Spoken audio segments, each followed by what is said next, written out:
legend of Guava. A long time ago, there was a king who ruled a rich, prosperous island. He had all the things a king could ever ask for: the power, the wealth, and all the delicious foods one could only imagine. The king names was King Barabbas. King Barabbas is a rude king and overweight, indulging himself to all the foods available, hesitant to share to anyone. And his castle is starting to become filthy.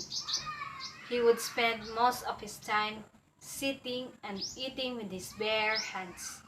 As he eats, he drips food on the floor and smiles mockingly at the people around him, especially his servants. People in the kingdom would approach with requests for his help, but he would always refuse. As he neglected his kingdom, people started to complain and starve.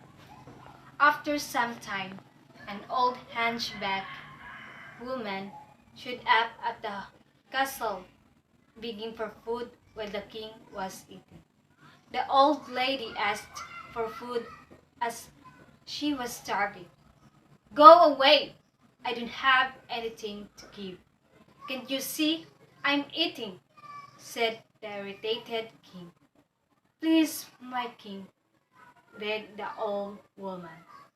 "I'm asking for anything. Anything you could give me, as I am so angry.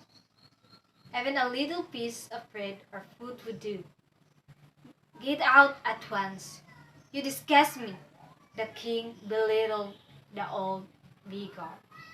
The old woman stood up straight, casting aside her stuffed posture.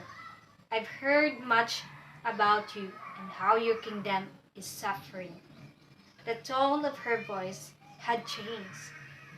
It was no longer the casting aside tone of her voice had changed. It was no longer the voice of a weak old woman. "I asked for help and you shoved me away. You have a lot for yourself, but when I only ask for a little food, you belittle me. You are selfish. No one loves you, and no one will remember when you are gone." And the beggar disappeared. After a few more days, the king slowly weakened and became sick. No one knows what's wrong with him.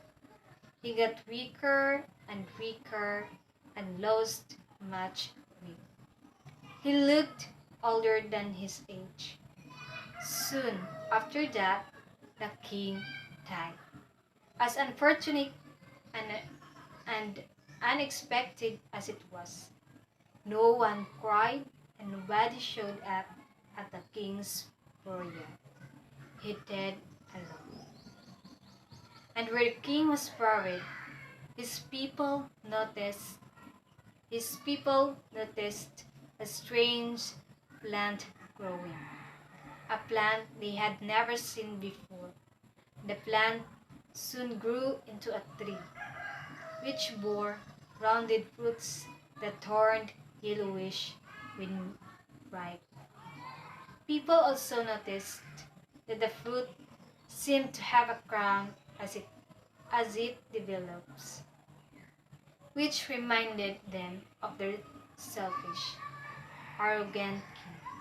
The flesh of the fruit tasted a bit sour, just like the sour personality of the king towards them.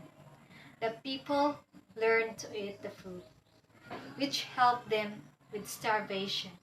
And because the tree was from the grave of their king Barabbas, and it was crowned just like their king, they named the tree after him Barabbas, which in time they called Bayabas. The fruit